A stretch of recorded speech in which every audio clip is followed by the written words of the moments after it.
ka niya bebersa yung sumunod, kundi magiging nature mo na yung sumunod sa kanya sapagkat mahal mo siya. Yan po tayo masasabi ko roon. Aking brad, aking pinag-usapan na yung faith and gawa. Hindi ko siya sabi na ang gawa ay makapagligtas, no? Amen, amen. No, hindi makapagligtas siya. By faith and by grace of God, Jesus Christ, pagligtas tayo. Pero parang kaya, plus gawa, nagiging gawa, yun lang po lang kaya may plus eh. Kasi ang faith God works, gawa ng mga tayo, may pag-ibig. Para sa mga tayo ka. Kaya nga, mapapaliwala yung strategy games. Yung pagsabi na, ang pangatulatan mo lang gawa ay ang tayo. Sa'yo na mga tayo mo, magpapagpapatihan. Tama po yun. Kaya nga, ang pinagpapagpapos sa akin sa salita, ang tumapagpapagpapos. Kaya, napag-ibig sa ko, bakit ang sasabi niya, by faith ano? Palitas na ako, bakit siya Opo. Kasi po, ang sabi nga po sa atin ng talata,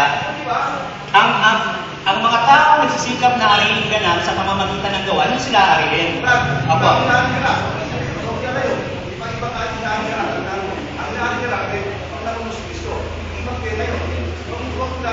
Di po, magkatingin po yun.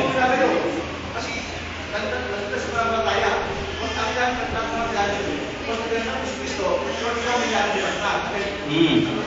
Opo. Huwag na yun. Hindi ba tayo ba sila ka?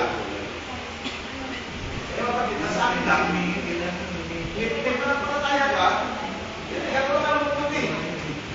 Plus, kaya masabi ka lang, tapos na Ito po siguro masasabi ko dyan.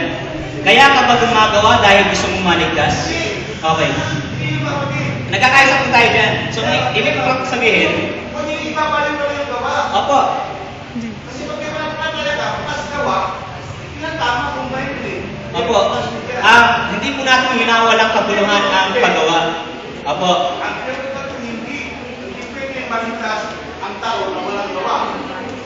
Kasi nga tayo kasi may gawa, pwede mo na gawa. Opo, linawin ko po. Hindi po natin sinasabi na babaliwalain natin ang gawa pag naligtas ka. Kasi, once na ikaw ay maligtas, hindi maaari na isang tao na declare, ay, ligtas ako, pero nagiinom ba? Diba? Ang taong ligtas, nagbubunga. Opo. Kaya po, ito pa mas magandang term, saved by grace, saved by faith, pero yun naman ay bunga at hindi yun yung iyong performance. Opo. O sige, Brother Gary, ako mo para maka-entertain pa tayo. Kanina pa po kasi gusto ko kayong i-reconcile. Kasi, sa tingin ko iisa lang yung sinasabi nyo. Kaya lang, yung mga words na ginagamit natin kung minsan, yun ang nakakalito eh. Ang usapin ay faith plus works. Yung Joby, Elder Joby, pwede ba nating i-edit yun ulit? Hindi naman talaga plus. Faith that works. Yun yung sinasabi niya, yung Joby. Yun ang kanyang sinasabi at yun din ang inyong sinasabi. Ngayon, ito po. Yung sinasabi po kaninang faith alone, mga kapatid, kapag sinabing faith alone, pwede natin siyang i-define. Ano yung ibig sabihin ng faith alone? O sige, define natin. Pahabain natin yung definition. Faith that works. Yun din yun. Pareho kayo na sinasabi mga kapatid, nagkakatalo lang, nagkakalituhan dun sa word na ginagamit. Ang masakit pa, hindi naman main word yun sa sentence. Ang main word, faith, saka work. Ano lang yun eh? And o kaya plus. That, mga kapatid. Faith that works. Okay, sige po. Maraming salamat. Reconcile po ba? Opo. So mag-edit tayo. Last sentence na lang po. Romans 11 verse 6. Lasa po to. Romans 11 verse 6. Pwede basahin ko lang basta sabay-sabay? And if by grace, and if we're grace, sorry. And if by grace, then it is no longer by works. If it were, grace no longer be grace. Ang grace, hindi pinaghihirapan, natanggap. Huwag kayo papayag ang bilisan niyo ng inyong minamahal, ngayong Feb 14, na regalo, tapos sabihin, mamaya bayad ko Ganun.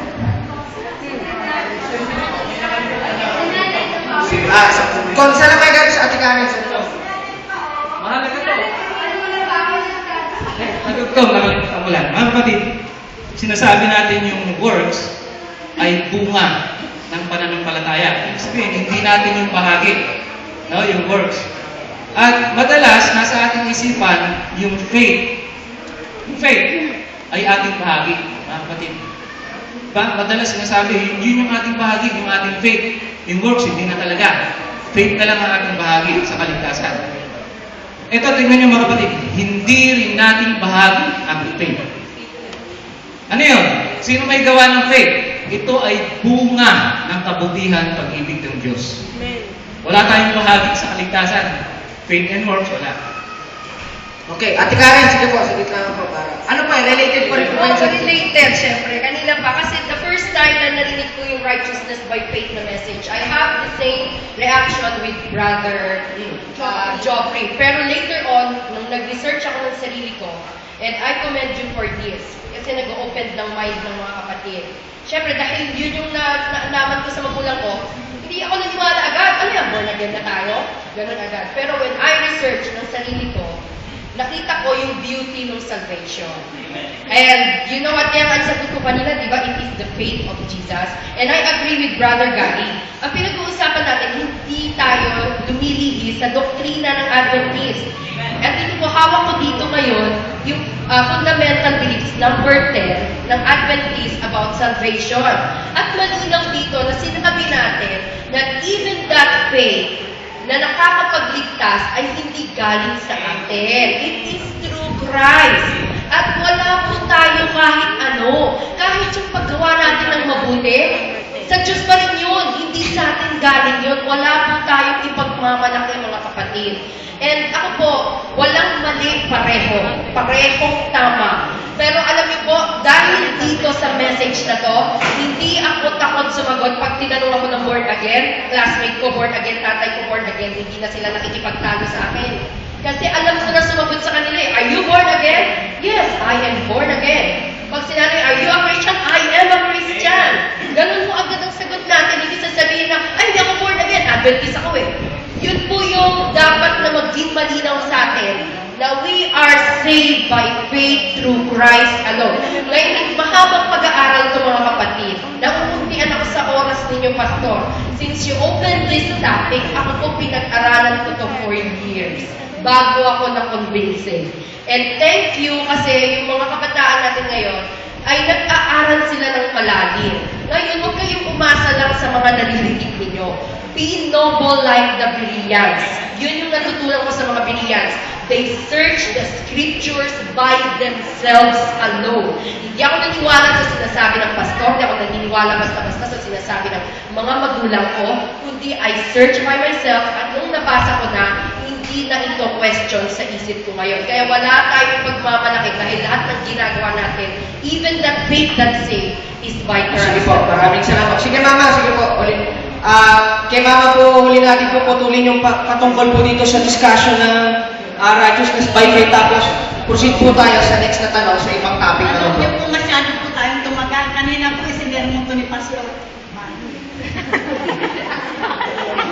Hindi pa yun naintindihan. Ito po, yung faith po ay may bunga. May bunga po yung faith. Ito, isa ito. But the Spirit produces love. Yun po ang pinaka-ano ng anong pag-ibig.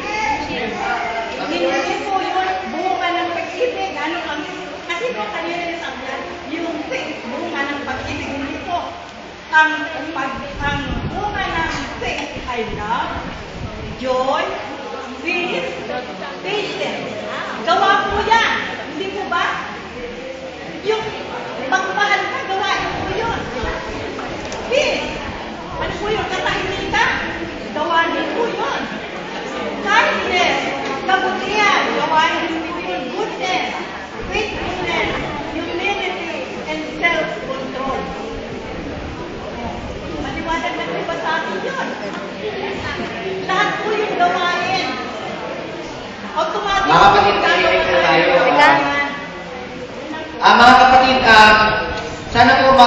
pay attention po tayo sa ganitong discussion kasi po, ang pinaka-main objective po para sa ganitong open forum ay para ma-correct man natin ang understanding natin sa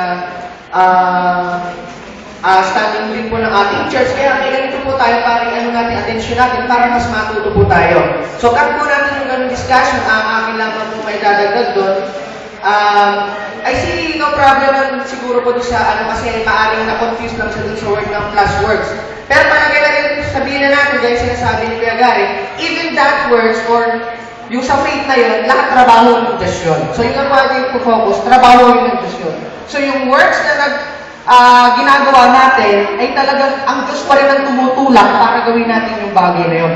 Kasi yung righteousness, sabi ni Molo kanina, imputed by God. Binigay ng Diyos kahit nung si David, kahit sila Moses, nakalimutan ko yung talata sa Psalm na sinabi nila, ikaw ang walang matuwid kagaya mo dito sa lupa.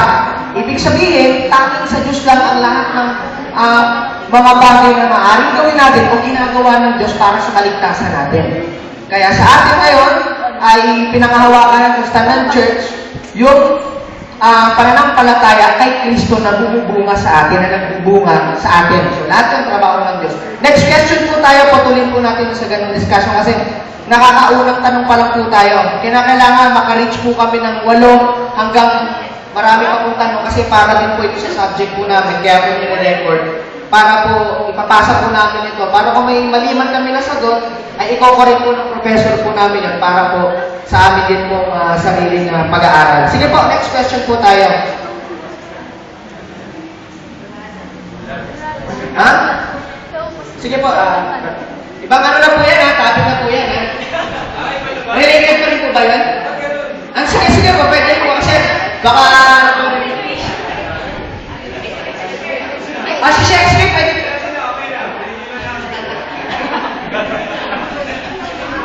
Sige po, next question po.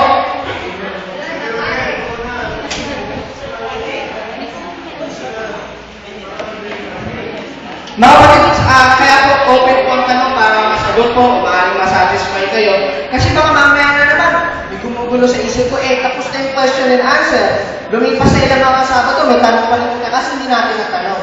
Alam niyo, sabi ni Confucius, ang sabi niya, ang isang tao na 5 minutong hindi nagtatanong, 5 minuto lang siyang bobo. Pero ang tao hindi nagtatanong, magpakailan pa man, bobo yan, magpakailan pa man. Sabi ni Confucius yan. Nagtaan.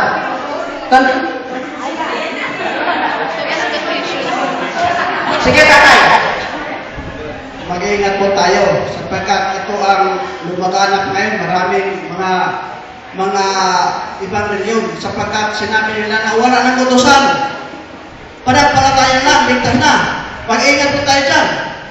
Sabi ng Panginoon sa Juan 14:15, kung kayo ibig sa akin, ito pa rin yung utos.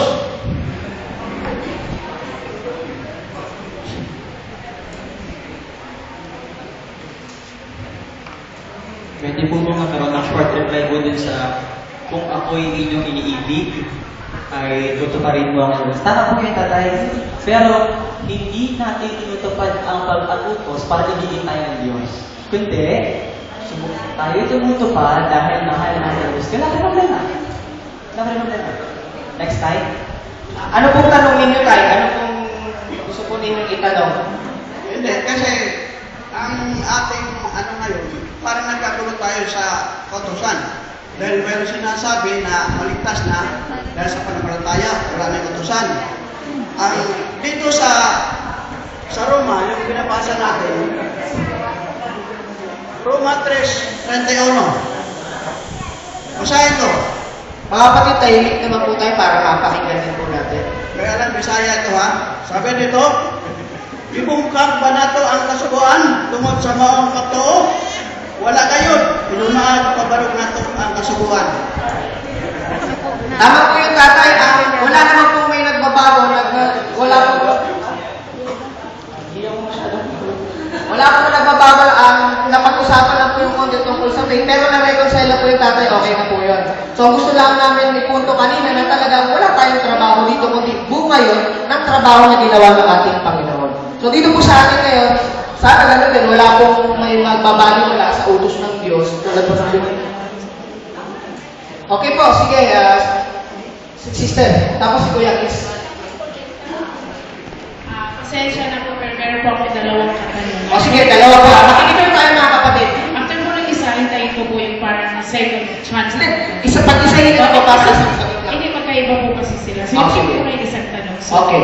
bilang mga Seventh-day Adventist, tayo po ay, ako, for example, ay talagang nabaptize ako ng pastor.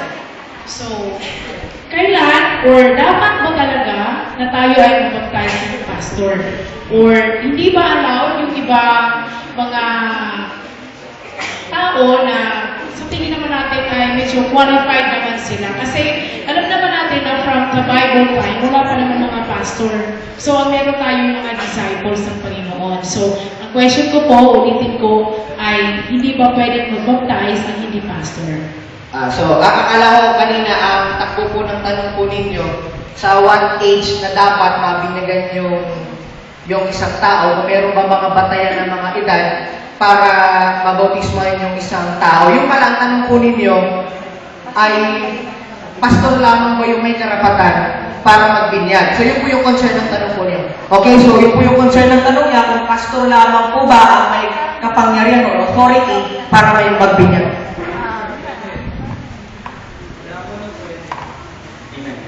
Ito po, yung pong tanong niya, ay meron pong kinalaman sa ecclesiology or doktrina ng church. Doktrina ng church. Ang sagot natin una, dapat muna natin idiin na tayo mga Seventh-day Adventist, naniniwala tayo na yung church natin o yung GC o yung conference natin ay appointed by God. Lahat ba doon ay sa ngayon? Sa God, amen. Ngayon, ang sabi ng ating conference, dapat ordain lang ang magbinyag o magbautismo. Sangayon po tayo doon? Amen. Pangatlong point, pero sabi rin ng ating church manual, kung hindi nakapupunta o hindi available yung pastor, kailangan ng permission. Humingi ng permission, tawagin pwede ang diacono or the elder, sino man. Kaya sagot ko doon, bago muna tawagan yung diacono, hanapin mo yung pastor. So yun lang. Okay, second question po. Kasi itong issue po na to ay nabasa ko sa Facebook. I think naging issue to sa buong journal conference natin, worldwide pa tinutukoy ko dito. In fact, parang nabanggit ko na ito kay Elder Gary. So, ano po ba talaga ang stand natin mga Seventh-day Adventists sa ordination ng women pastors? Wait lamang po. Ako po ay hindi magiging dogmatic. Okay po? Ngayon, i-present ko lang yung dalawang views. Bakit? Kasi 2015 pa, magkakaroon ng resulta ang issue ito. Sa madaling sabi, yung sasabihin ko, hindi natin representative ng ating church. Okay? Kundi, two views na pinag-aaralan ng ating church. Pro and anti. Okay po? Ayos na po ba kayo doon? Pagbuton natin yun. Di ba ganun. Ito lang po, pinaka-argument. Pinaka-main argument nila, makikita sa Genesis 1 verse 26. Dito sa argument na to, sa mga nagsasabing pro. Ito lang po ang tao, babae, lalaki, sabi ng mga pro, hindi lang pantay na ginawa sa mukha, sa wangis ng Diyos, kundi pantay din sa responsibility. Sa madaling sabi, doon makikita natin na walang inferiority o superiority. Pro. Pero sabi naman ng mga cons, ng mga negative side, o mga anti, hindi. Noon pa man sa Genesis, na una lang naging likha yung lalaki, galing sa rib yung babae, pinangalan yung Adam, sakop kay Eve yung pangalan niya. Marami po nun. At sa Genesis 3, may natin doon na sumakop. Kasi yun, Genesis 3, curse. Nagkaroon ng curse. Dahil nakasala ka, Eva, ikaw ay sasakop sa dominio ng mga ng lalaki. Pero, hindi natin dinedegrade ang nature or value ng woman. Kundi, sa mga negative side, ang sinasabi lang nila, kagaya ng law, dapat ilagay sa tamang lugar ang mga babae. So, sad to say, hindi pa ako magbibigay ng ating stand doon. Kung gusto nyo pang malaman yung iba't ibang views, marami po yun. Okay na po yan. Hintayin na lang po natin yung 12:15. At let's pray as a group, together, na talagang ma-solusyon na ito. Tapos wala pa naman official stand ng church natin pagdating po sa ganyan bagay, kaya pag-uusapan pa po nila. Next question po, kaya Chris po ang aking tinawag kanina. Sige po, sino po ang sunod para mag-isa-isa? Sige, si Shera at saka si Ivan. Sa akin po hindi tanong, hindi rin po ito suso. This is just a warning doon sa mga kabataan na narito, sa mga hindi pa, lalo sa mga bago, yung dating magkapatid kanina na nagsimula kami ng orientation for Bible study. Huwag mo muna masyadong seryosohin yung inyong mga napapakinggan na hindi pa ganun kalinaw. Ito'y dadaanin natin sa pamamagitan ng panalangin sa dahilan na kapag ganito ang setup, sagot dito, sagot doon, different temperatures, yung hotness of the voice, yung clarity of the words, at yung emotions na nilagay, ay minsan nag-create ng confusion. Kaya naman, doon sa mga, halimbawa, sa mga young age today, medyo naguguluhan kayo, relax lang muna kayo dyan, ha? Huwag mo nang sobrang namnamin yung nilalaman ng both sides dahil nangangailangan po ito ng mas mahabang panalangin. Sabi nga ni Mr. Karen kanina, meron siyang nag-focus siyang maraming panahon na mag-aral ng sarili. Meron naman po akong konting tutol sa kanya. Personal po niya yun, yung sabi niya hindi siya nakikinig sa pastor, kung nagsasabihin ng pastor, ay good for you. Hindi na siya basta naniniwala. Good for her. Okay, I understand. Good for her. Kasi she has the capacity to read, to understand English terms. But to those na hindi naman kaya, like for example, writings of Mrs. White, basahin at unawain hindi maunawaan. Abay, makinig po tayo sa sasabihin ng pastor. Why? Because they took up so many years to study those books.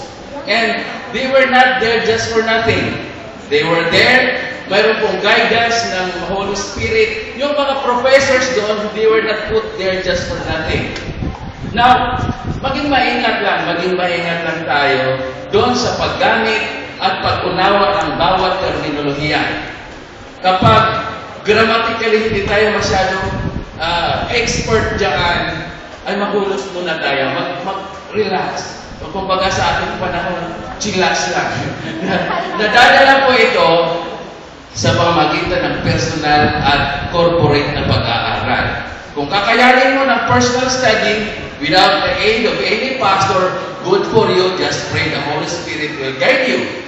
But if your capacity to understand the books and the doctrines of the church, don't hesitate to approach those people in authority, particular na sa mga doktrina ng ating iglesia. Sa mga kabataan, pahinga lang muna ng isipan kung di kayang matarok yung mga terms na atin pong ginagamit ngayon. Okay po, salamat po, Brother Chris. Si Sister Sheila po muna, kasi Brother Ivan.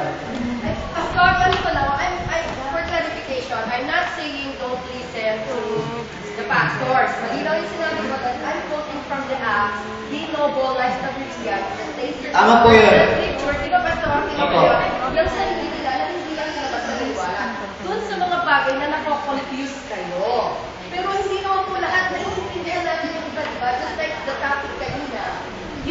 research ko. Pero yung mga naiintindihan ko sinasabi ng pastor, yun, hindi ko na yung siguro. Opo, tama po yun. Ang magiging problema lamang po mga kapatid, alambawa po tulad ng ganitong mga discussion natin, kung tinatamad tayo makinig, lalo pa kaya sa pagbabasa.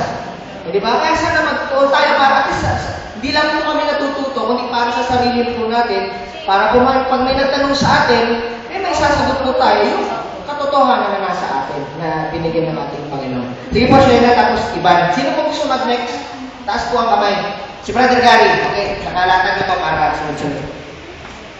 Ang aking pong katanungan, simple lang naman. Mapalad po tayo sa panahon ngayon kasi meron po tayong, uunawaan po natin yung mga bagay na yan at meron po tayong Biblia para bumabasa natin. Paano naman po yung mga tao sa tribo na nawala na lang sila, namatay na lang sila, na hindi nakakarating sa kanila ang salita ng Panginoon? Paano po natin i-justify yung kapag dumating po ang Judgment Day? At ganun din po yung mga anak ng atheist. Halimbawa, hindi na, ang bata pa lang sila ang napasok sa isip nila ay walang Diyos at hanggang ikamatay nila, hindi nakakarinig sa kanila ang tunay or naninindigan sila sa kanilang paniniwala. Pangatlo po, totoo po ba na halimbawa yung tribo, siya naniniwala siya dun sa anito, kung ano yung faith niya dun sa anito na yun hanggang sa mamatay siya, parang dun na lang daw ibabasa ng Panginoon, yung faithfulness sa kanya.